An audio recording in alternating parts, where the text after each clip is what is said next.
light up the world.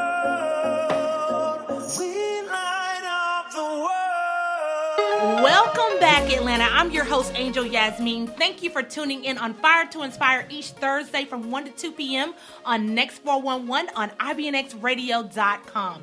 Today's quote is, our goal should never be the loudest or craziest, but to be the most entertaining. Dwayne Johnson. Tony Robbins states that we are not the information age, we are an entertainment age. For over 40 years, the Georgia Film Office has been engaged in bringing film and television production in Georgia. With temperate climate, great variety of locations, the world's busiest airport, Georgia is now the leading destination in the world for filming. How great is that? So we have a very special guest by the name of LaRonda Sutton. What's going on? How you doing? Hey, Angel. Hey, IBNX Radio. Yes. Hey, IBNX Media. Hi. Look, thank you so much for taking the time out to join us today. Absolutely. Yes. I'm so honored and thankful to be here, so I appreciate you inviting me. Oh, awesome. Well, look, we're going to have you tell us a little bit more about who you are and how you got started in your industry. Oh, my goodness. Well, I've been in the industry for 25 years, and actually it's longer than that, but I'm only 28, so I started when I was 3. Yeah. So I'm not going to really date myself, but I started in the industry as, an intern, handing out flyers at concerts, even before I was out of high school. So I lived in the Bay Area. Well, we were talking earlier, Angel, that I was born in Wichita, Kansas. Mm-hmm. My mom was a teacher. My dad was a basketball player. And so when, they were married and when they divorced, my mom was like, I'm leaving Wichita. I got a bigger dream and a bigger idea for myself. And so she moved to Northern California. And we lived in a little town there called Mountain View, which is now Silicon Valley, blown up. But we lived kind of, we hopped all over the Bay because she was a teacher. She was an educator. And so, wherever she went, wherever she got the job in terms of teaching is where we went. So that was Oakland, Richmond, Rossmore, Walnut Creek. And then she met my stepdad and they got married and we lived in a little town called Vallejo, California. And so, as I was, going through high school there and having friends and relationships and, meeting people all throughout my high school years, I've met a lot of people who are currently in entertainment now. So I would hand out, flyers for Too Short. I went to high school with E40, awesome. Right? So, I've been around the business, and that's how I kind of started and just had an idea of what I wanted to do. I always knew I wouldn't work a 9 to 5, didn't want to do that. And I always knew that I wanted to travel. So whatever job, first it was, okay, I'm going to be a publicist, and then I'm going to, I thought I would be a newscaster in front of the TV. Then I realized that I don't like being in front of the camera like that. Not all that much, not all this space. Right. These days, yes. right? Yes. Yeah. And so, I had an aunt who was in the business. She was Sammy Davis Jr.'s personal secretary, my Auntie Maggie, and she would blow in from Los Angeles and come visit my mom, and they would get dressed up and they would go out, and it was like hair and furs and big glasses fancy, and. Well, she was real fancy because at that time, if you think about Sammy Davis Jr., he was a part of the Rat Pack, and it was, presidents, and it was mayors, and it was other actors, and so, she was in the true sense of what I call the life, and I was like, whatever that is, I want that, and so that was my kind of exposure because I really say the entertainment found me. I didn't really go looking for it, so I always knew it was going to be a part of my life somehow. And, I was graduated high school, on my way to college, went to Wichita State University. I was there for about 3 years. Now, this is how relationships are important. I had a relative who, put out records in the Bay Area. And I also went to high school with another friend. They actually ended up coming together to form a group called Club Nouveau. So it was Samuel Prater and Jay King. And so when I was away in college, they came through to my little college campus at Wichita State. Now, mind you, it was a long time ago, so it wasn't any real security, but that's when they were doing the true sense of the promotional tours. So, I sent the note with, the little person that was working with them saying, you in my city, I'm here. They asked me to come back. We hung out, we talked, had a great time. And Jay said, asked me would I like to come intern for him during the summer. And I did and got sucked up into it and did not return back to school. Power of interns. Yes, now, and he offered me a great job. And so really it was a job that I was going to school for. So that's how I ended up in the business. I started out as his assistant as a Girl Friday, never letting the phone ring more than 3 times, memorizing my whole entire Rolodex when they had Rolodexes at the time, right? And so when he would go to the studio or need something or travel or whatever, he would call me. It could be 3 o'clock in the morning. I had the number memorized in my head. And so through that, I just kind of moved my way up. I worked with a couple of different folks. I ended up moving to Los Angeles, staying with my Auntie Maggie, trying to break into the record business. And I worked with a company called West Coast Record Distributors, WCRD. They had Egyptian Lover,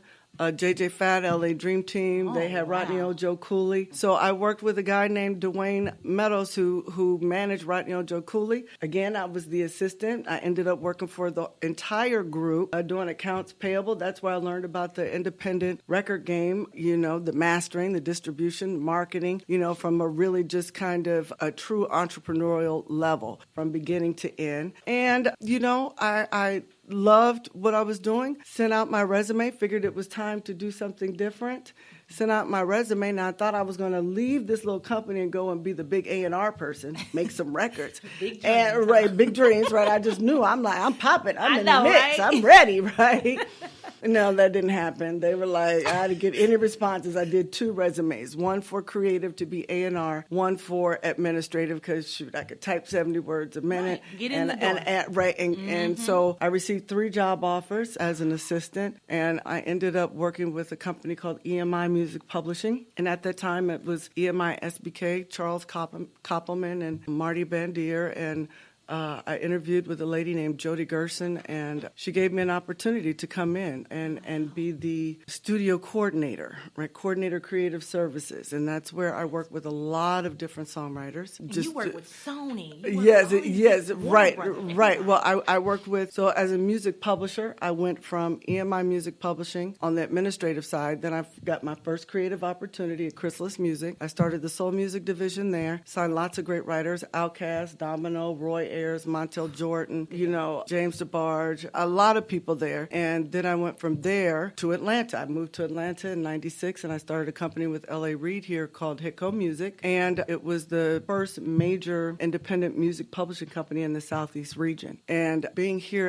in Atlanta at that time, it was just super exciting because you had LaFace Records, and then we were, it was popping. Yes. So then you had LaFace, and then you ended up with Rowdy Records, and then you had So Def Records. Atlanta was what do they say today? Lit. Okay, yeah. So at that time it might have been the bomb, but right. Yeah, it was lit. I still say bomb. Right. And so it was just an exciting time to see that, the South really did have something to say, like Andre and Big Boy said. And so, on the music scene, it was blowing up. And as a music publisher then, signed lots of writers, Anthony Dent, Shakespeare, Ezekiel Lewis, all these guys are doing big things today. Kawan Prather, he was in Parental Advisory, and just so many young people, and giving them the opportunity to, really live out their dreams as songwriters, right? But we did lots of deals around, Atlanta, and took care of a lot of people, made sure that they were able to, live their dream as a songwriter, and that was the biggest thing. LA decided to leave Atlanta, and, it was like, okay, so if he leaves, then what is everybody going to do? We don't know. And then at the same time, you had the industry was kind of going through disruption with, the downloading of the music and Napster and all those different things that began to happen. And, in music, everyone was real stubborn, like, oh, okay, everybody's always going to go to the record store. Everybody's always going to be in the studio. And they weren't prepared for it. And so, we got hit really hard. And then I ended up going to New York to work with the person that gave me an opportunity at Chrysalis Music, Tom Sturgis. He hired me twice. twice. And so I went out to New York, and I was the head of urban music for Universal Music Publishing. And I did that signed a lot of writers there, Shanti, Ja Rule, Prince, lots of different folks there. And then I decided that I wanted to try my hand at entrepreneurship. And one of the things I've never been afraid to do is to leap. Like I have a huge faith in my Lord and Savior. Yes. And so when I feel like it's time to do something different, I'm going to do something different. And I know that, whatever it is, however I land, it'll be in his will and what I was supposed to do. So I just leapt and I did it. And so I started a company with a friend of mine. Her name was Regina Gaines. It was kind of like one of the first companies that did product placement and videos with brands. And so we were called Artist Exposure. We had clients like Chrysler, Kmart, Remy Martin, French Toast Sticks, like, all different types of stuff. And so we did, what they call now experiential marketing, because we did a program with Rock Nation and their artist and Remy, and we called it Remy on the Rocks, and it was 10 events around in 10 different markets throughout the United States. And it was really cool just to learn that side of the business and to become, an entrepreneur and have to live off of what you kill, basically. Like I had to go out and figure out, because, I was the company girl for a long time. And so that check was always there every 2 weeks or every week.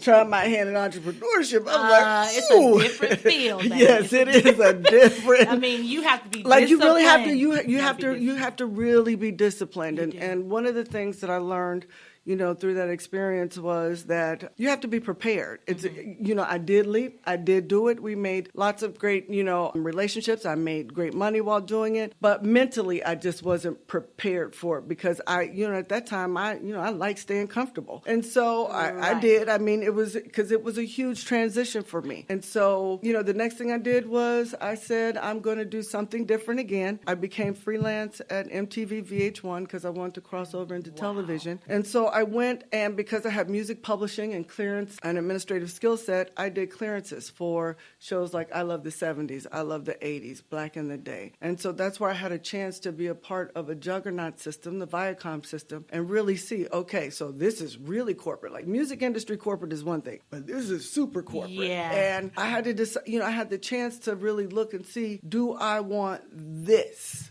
lifestyle? Do I want to come to work? Do I want to come to work in the morning at 10? Do I want to leave work at 6? And right. So you remember I said earlier, I never really saw that for my life. So now, as a music publisher, I tried to sign Jamie Foxx as a songwriter, and this was back when he was doing Living Color. He had written a whole album on Fox. I think it was 20th Century Fox Records. I can't remember the record label at the time. And, Chrysalis, when I was with them, they were like, we don't get it. Because, Jamie, even though he was not a huge songwriter at the time, he did T-shirt and panties. He had some good songs. And he was 100%, writer. He could write 100% song, lyric, melody, and music. So I always believe in that. I always believe in being self-contained if you can as a songwriter. Right. So I tried to sign him. They didn't want to do it because he wanted $1 million back then. Now, mind you, this is the 90s, so he's been making that check for a long time. Talking about, brother? A long, long time. So I wasn't able to sign him back then, but his manager, Marcus King, and his other manager, Jamie King, and Jamie, they formed a company called Fox King Entertainment. And they brought me in to work with them across that business and working with Jamie and really trying to make sure to look after the music side of his career. So I did that, but I also had the opportunity to branch out and learn some new things. So I learned how to do music supervision for films. I did a movie called Life Support with Queen Latifah that she won a Golden Globe for. Yes. So I did the music. And mind you, I did all of that music except for one song off of MySpace at the time. So that was a big deal because I was a music publisher and I knew budget-wise, we can give people opportunities, find some new artists. And so, I had that freedom and leeway working with Jamie and Marcus and Jamie King. It was just a wonderful experience. I did concert touring and promotion. I worked across, just Foxhole Radio with him. I developed a show on Foxhole Radio called Foxhole Live from the Conga Room, where it was kind of like a variety show hosted by Mark Curry. And it was, we had just like open mic night for anyone to come in and sing. So we had a band, and then it was music, and it was comedians. And when I tell you we had such a great time doing that is a monumental era in my life because it was just great music and it was fun. I love working with. Back here, Stay tuned. Hey, Stay tuned because it's coming. Stay tuned, it's coming. You better look for it in January. Not necessarily under the Foxhole brand, but it's coming. So y'all get ready. Get ready for the get ready. Get ready. Yes. Like TDJ said, get ready. Yes, so we can stay ready. Yes. It was great working with them because it was just laughter and just fun all the time. When you work with comedians, it's literally you laughing all the time. Mm-hmm. So that was an exciting opportunity. And so Jamie decided he wanted to kind of fall back on music for a little while, and he switched management. And, I liked all three of them. And I thought that they were great together. So instead of being in the mix of, what all that could have been, I opted to come back to Atlanta because Mayor Reed, Kasim Reed, was a person that I did business with on the private sector as an entertainment attorney. He repped a lot of clients. I did deals with him. And so we just kind of stayed in contact over the years. And he also had a group of friends called Noontime Music that I had a relationship with Shakir Stewart because when I started Hitco Music, I hired Shakir Stewart as a creative manager to come in and, know the community and sign writers and give him that opportunity to be creative in a corporate structure. So, and working with all those guys, I got to know Kasim. We stayed in contact. And so I got a call that he was running for mayor and they wanted to do a fundraiser. And they said that, they wanted Jamie Foxx. My friend Bernard Parks actually made that call. Bernard is the reason I came back to Atlanta, by the way. Bernard called me. He said, Sutton, Kay's running for mayor, and we're trying to do this fundraiser. What y'all doing? I said, what do you mean? I know, yeah. What you talking about, man? Yes, yes. What's up? And so, make a long story short, ended up coming through Atlanta on tour. We did the fundraiser for Kasim, Ambassador Andrew Young, and it was just a phenomenal event out at Mac Wilburn's house. And it was great. And so Kasim repaid the favor and asked me if I wanted to move back to Atlanta to start the film office for City of Atlanta. Wow. And again, to learn something new. And so that was probably like 2011. And that's when you transitioned. That was my transition to film. So that was 2011, and the office wasn't set up yet. And in order to really make a difference here around film and entertainment, I'd already been here in music, so I know the fabric of Atlanta's creativity. I know how it moves. I know the rhythm of it, right? And so coming back here, it was no different to me in film and television, because what you want to do is you want to make sure that I did recon. I did on L.A., New York, London, to make sure, Chicago, to make sure that from a policy standpoint that we were on par, right? Right. But then in opening the office and working with a great team, I had L'Oreal Broussard and Patty Miranda and Cordelia Hunter, who's still there now. And, we just had like amazing, amazing people working together and understanding that if you give people the opportunity, you put people in a room together, they will change their own stars, right? So that's kind of how I started the flow of the City of Atlanta. I wanted to make sure to support all the different festivals. I wanted to make sure to put, all the different creatives and folks working in the business in the same room. So I started a mixer series here. I also streamlined the permitting process for the City of Atlanta. It changed the size of movie that was coming here. One of the first big movies that I worked on, and this is before the office was even open really, was Anchorman 2, because they wanted to film at Woodruff Park and they were putting the streetcar there. And so it was a balance between, okay, streetcar, we need you to kind of hold off while they get this shot. And then the streetcar was like, okay, we're streetcar. We're going to continue to go anyway because this is the real world. I don't know what you're talking about over here with these movies because we're on a deadline. So we had to kind of like massage and manage that process because Anchorman 2, they were bringing Will Smith in and Kanye. And, and at the end of the day, Movies for Georgia is about two things, right? Marketing and jobs. Marketing and jobs. That's what our movie industry is about, and it's done phenomenal for the state of Georgia, for the city of Atlanta, because now when you think about Atlanta, you think Coca-Cola, civil rights, and now you think movies, right? You think entertainment. And that is what that marketing piece, does for you. And right now across the state of Georgia, you have 92,000 people working in 92,000 jobs working in the industry right now. 2018. That's huge. Right. And so when you think about, the industry has been here, like you said, since 1974. The fabric is here. It's not by mistake. Like I said, the creativity has always been here. Atlanta has always been a magnet for creatives because they felt like if from anywhere around the Southeast region, if I could just get there, I can and touch somebody and I can change my stars. I mean, we just have so much flavor. Yes, everybody we do. Has their own we do. Thing and we're melting pot of different people, diverse people. Absolutely. And we have the opportunity to live well while doing our craft. Like one of the things, the reason why we had so many people end up coming to Atlanta in the business, because they figured if I can do what I do in Los Angeles or New York, but I can live well, right? And live well meaning lifestyle, live well meaning, save money, live well meaning like provide for my family comfortably, right? Live well meaning like I have a yard and a picket fence and 3 bedrooms instead of a 1, 2 and a half bathroom. I have 4. Yes, it's it is. Different type of. It is. I wouldn't say hustle, but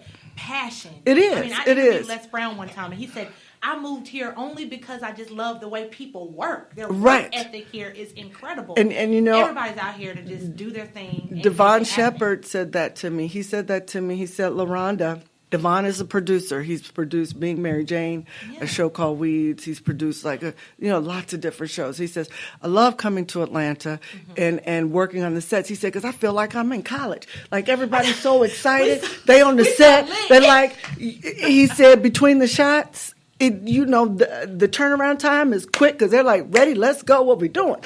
And so I said, yes. I said, because, there's an enthusiasm, there's an ambition, and you can smell it in the air, and it feels good, and it's an exciting time, and you have people that, have the opportunity to do something that really, even though it's been here, the infrastructure, the business aspect of the movie business has not been here. And that's what happened when the tax incentive passed in 2008. That's why Kasim wanted to open up the office to kind of mitigate some of the human capital that was spent on processing all those film and movie requests coming in. Yes. So that's how we ended up being the one-stop shop at the city of Atlanta. And so now, leading to today, I am no longer with the city. I am back being an entrepreneur, but much wiser, much smarter, much thicker skin, understanding how the work-life balance and all those things come together. I started a company called Entertainment.gov, and so I consult cities on how to develop an economic development strategy around film and entertainment. So policy, what the ordinance is, what do you need to make yourself friendly, to film productions, to music, to digital entertainment, what types of additional incentives you can offer creatives to come there. Also programming in terms of working with the city to do speaker series, master classes, things like that. Help them with their workforce development around film and entertainment training. Yes, so anything and everything to do with entertainment, community, and industry, and government, that's me. Well, LaRonda, I'm going to tell you right now, what is it that you don't know how to do? You are well seasoned, and I want to say congratulations. Thank you. Well, this social media, I got to step up my game on that. You say what you don't know how to do. I got to get outsource that. Yeah, I got to get together on that. Yes. Yes. You can free honey. Your resume is popping. Well, I'm accepting resumes, y'all. Then if that's the case, hit me up at LaRonda Sutton or on Twitter. I didn't say the Twitter. On Twitter.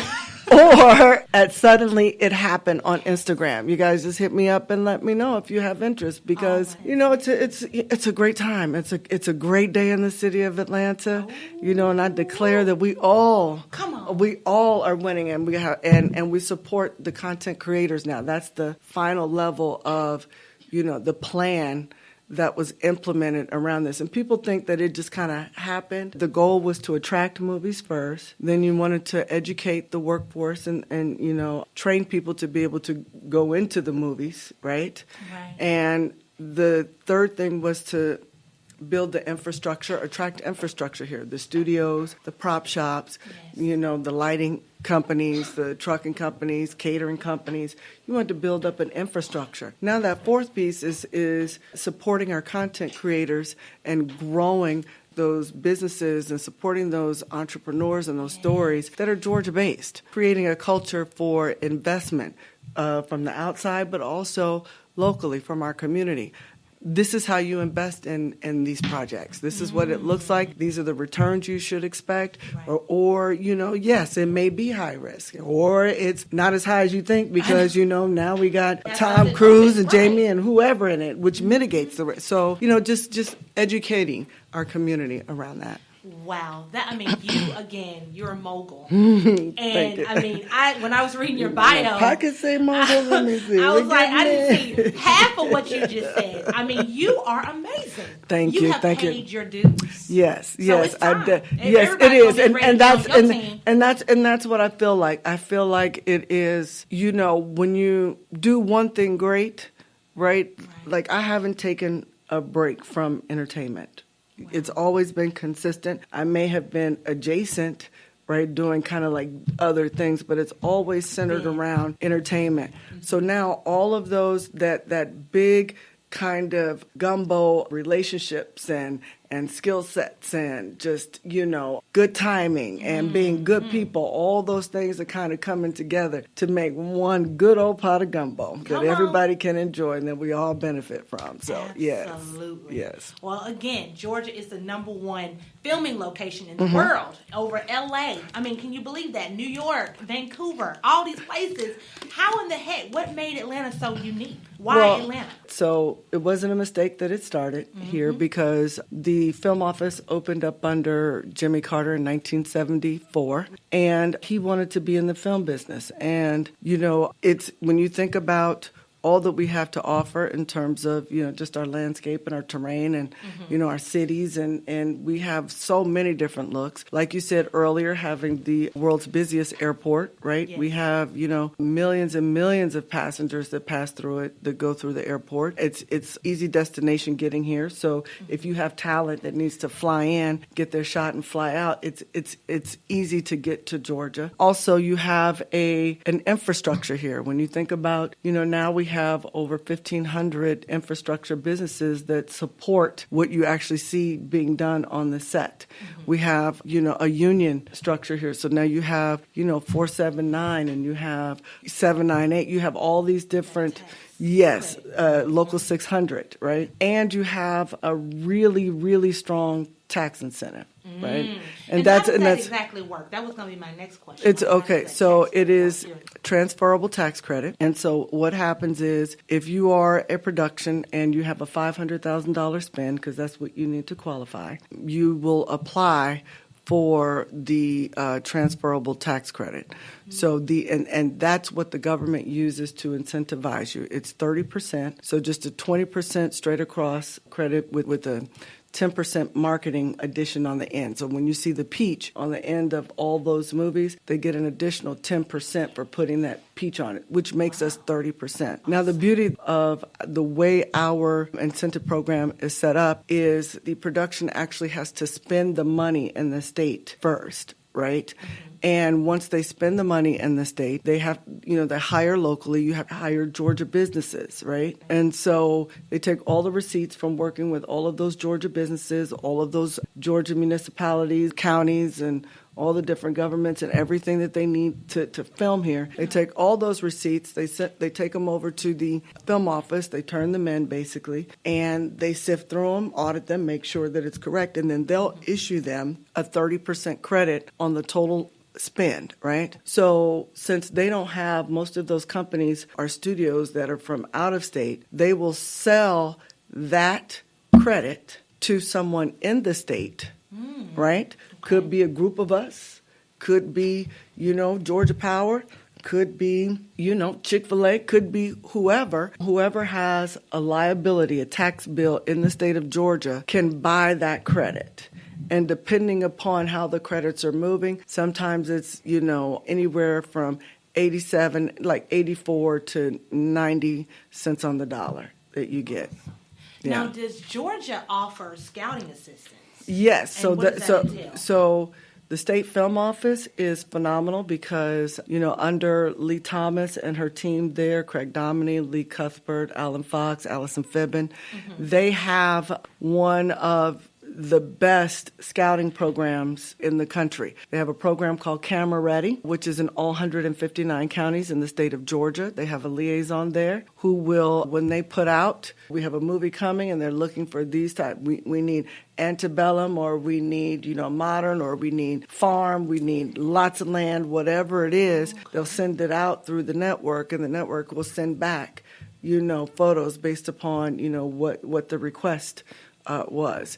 They also have a system called Real Scout and Real Crew, and Real Scout allows every day you and me to upload our photos of our homes, and you got to be, there's parameters that go around that. So in doing that, I would definitely reach out to the film office for you just want to put your information out there on the thing, and people can, right? So and they're very careful not to just let anyone into the system that way. You have to be a location manager to actually on the other side to be able to pull the photos. So Real Scout, you upload your photos of your businesses, of your homes, of anything that you own, because you have to own it. You can't upload somebody else's stuff. You got to own your own stuff. You put it in the system. The location managers coming in can sift through. They can say, I'm looking for a house with, 3 bedrooms, 2 bathrooms. I need it to be ranch style in a community of about 40, 50. And it'll, all those keywords, it'll sift through and pull up everything that's available to them all across the state. Nice. Right? Real Crew allows vendors. If you are a cleaners, if you're a caterer, if you are, a lighting company, if you equipment company, you can personal chefs, people that, because the concierge business is now growing because we have such a celebrity culture here. You can upload your information into Real Crew, and so when productions are coming in, they'll look who's available and be able to reach out and contact you. Then there's also the Source magazine that Oz Publishing puts out, the Source book, Georgia Source book, that lists every vendor, from studio to if you do nails, everything in between around film and entertainment. The book used to be this big. Now, if you guys see me, I'm making a small little finger. And now it's this big. Now I've spread my fingers really apart.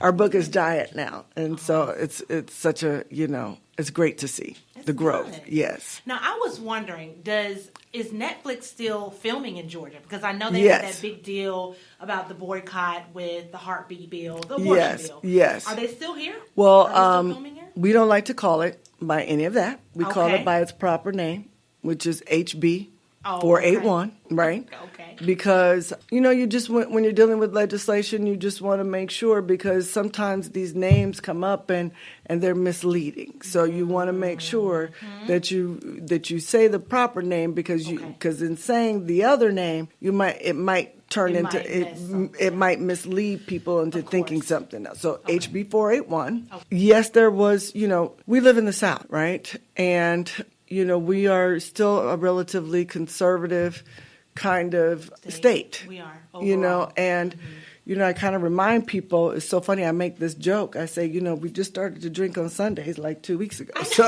started going out on Thursday. Right.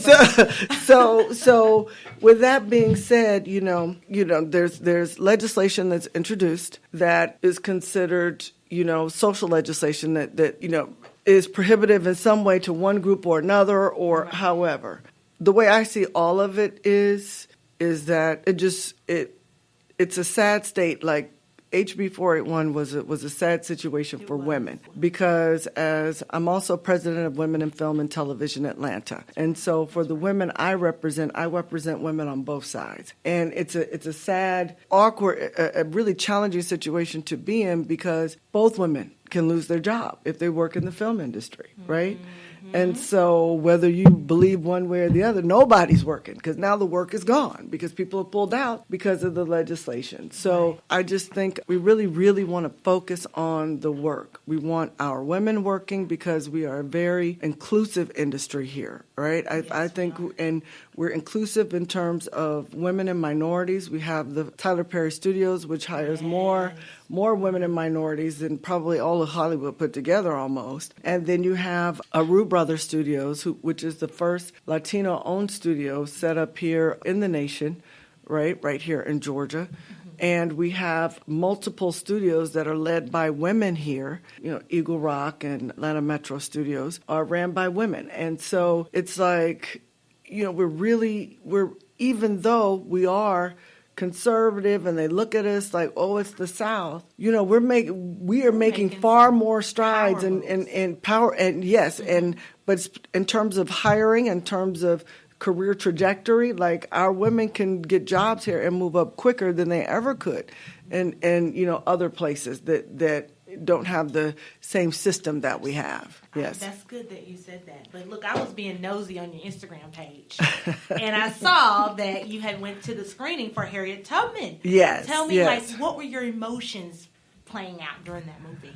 Well, as a young girl, like Harriet Tubman, that was the story that you knew, and that was that's the story that's a part of. I mean, it's us, right? And like I said in my post, I was glad, I was mad, I was sad. I went through a range of emotions because she's this heroic woman who saved so many of our people, but at the same time, she was a slave, and her family was torn from her, and just sometimes some of those things and what she had to go through, like trekking 100 miles and then 500 miles when they moved up to Canada. So as you're watching all these things and you're seeing her having to grovel in the dirt, and I'm like, okay, well, shoot, Cynthia Erivo, she did a fantastic job. She did a good job. Oh my God, because yes, it was, absolutely, because again, and this is one of the things she mentioned last night, the story can be told over and over again.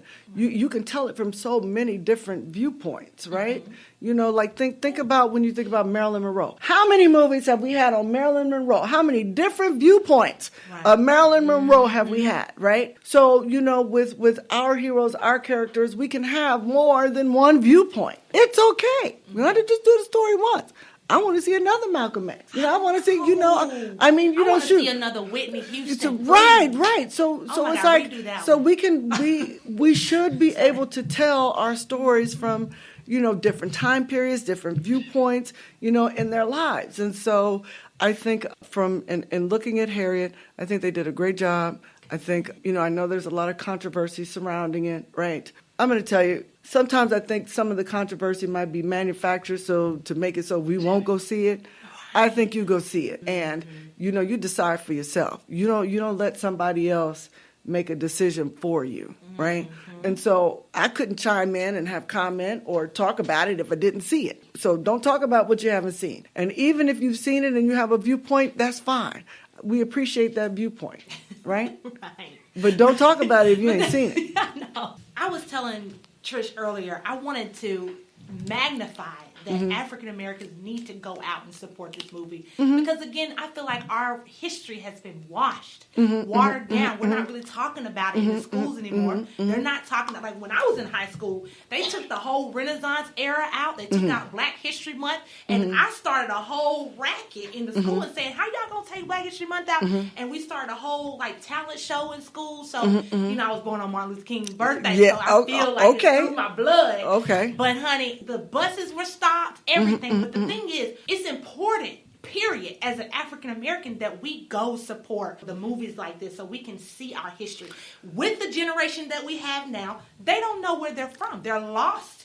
And it's important kind of that we support financially, not only in going to the movies, but come together as a community and support making a movie that tells a story, right? You understand what I'm saying? Because look, we have We have Black business leagues. We have, let's come together to support the making of our stories. Absolutely. Right? I mean, to me, and I've been talking to my family about this. I don't know what we're going to do, put our 2 cents together, our pennies, and we can make something or support someone that's making something that we believe in or we benefit from, right? That's the culture of investment in our creativity that I'm talking about. So whether it's games, whether it's because, they have a whole thing about how we are depicted in the video games as well. So it's games, it's music, because if you want to change the narrative, then you got to change the narrative. You got to put forth action. Right, and you have to, and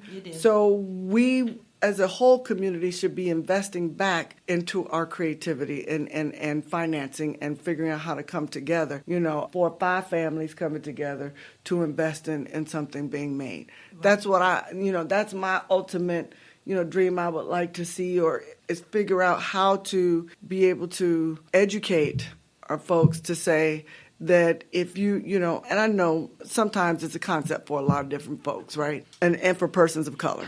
I think that, it's true. I mean, because it's true. It's sad, but it's true. Right. And so I think that to really be able to educate our folks on the difference that they can make, investing through something that you love, that you want to watch. It's like when people, participate on the stock market.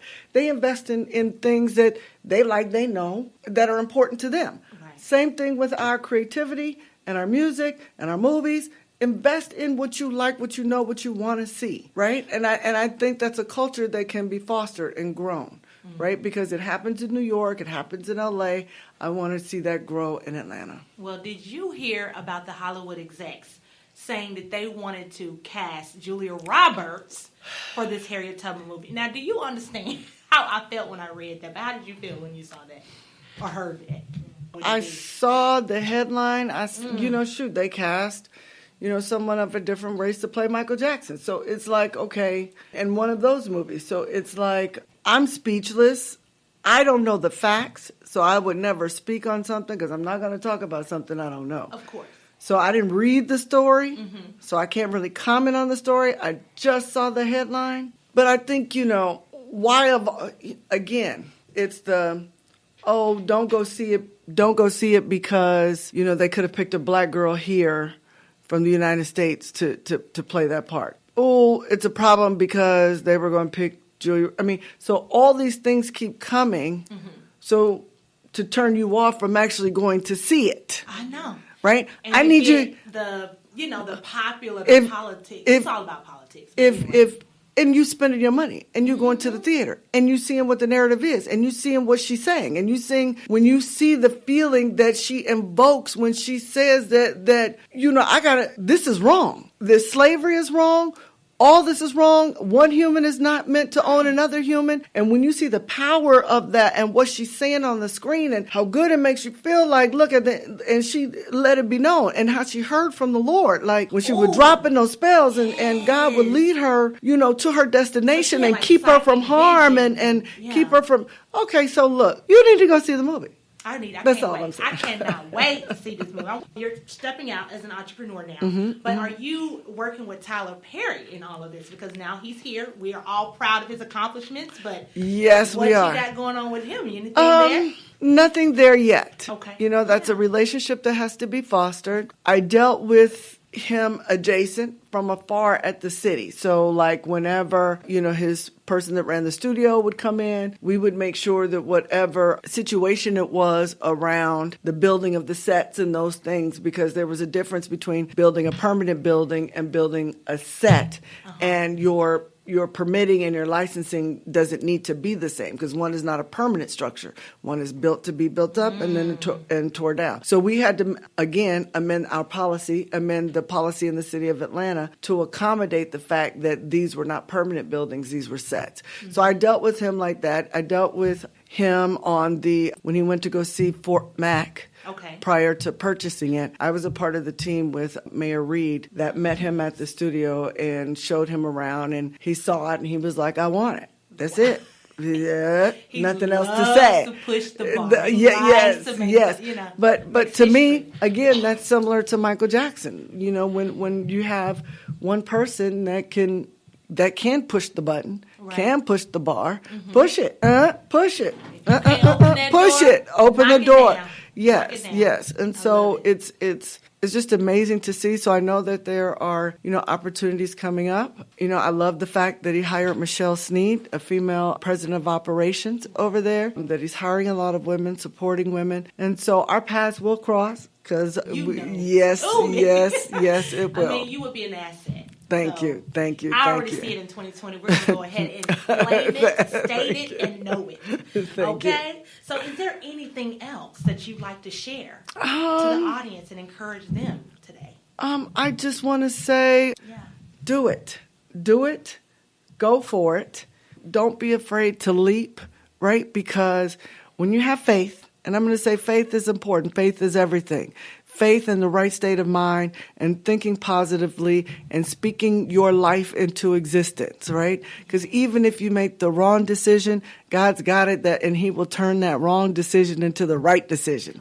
And it may be a learning moment, and it may not feel like you want it to feel, but it all works out for the greater good in the end. And just make your movies. Just start. Like, there's a festival called the Youth Mobile Film Fest that is run by Sahar Simmons for young people, for teenagers that make movies on their cell phones. Like, kids, y'all just start. Just do it. You can make a movie on your phone. It is time. It is time. We need to tell as many of our stories as possible from as many different angles as possible. We need to collaborate as much as possible. So if you're making that movie and you got a friend that does beats, put that beats in your movie, right? So, I mean, collaboration is key. You always want to partner externally to make what you do internally better. So collaboration is everything. Wow. Well, thank you so much for your phenomenal story.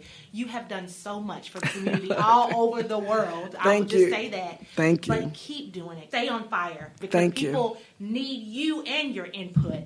So thank you so much for joining us today. And please tell the audience again how they can reach you on social media and online. Okay. So you can reach me on Instagram at Suddenly It Happened. And that's SUTTONLY. It happened. And on Twitter, you can reach me at LaRonda Sutton. I'm not on Facebook. And then you can that's it. I just can't keep up with it all. I cannot. I'm just playing. I cannot. And then I want to implore young women to join Women in Film and Television Atlanta. It is just, and men too, because our male membership is up 40%. So yes, and so we have just a host of, because of benefit of our industry and the infrastructure, we have Women in Film and Television Atlanta. We have Black Women in Film. We have the Alliance of Women Directors. We have Film Fatales. We have the Bronze Lens Film Society. You have the Atlanta Jewish Film Festival. You have the Atlanta Film Society. So these are all places that you can start and begin to, network and mix and meet people that can help you realize your dream if you want to be in the film and entertainment business. And women in music. We have women in music as well. Awesome. Thank you, everybody, for joining this party with a purpose. All right, I'll catch you next week. It's getting real hot up in here because we are so fired up. Fired up. We light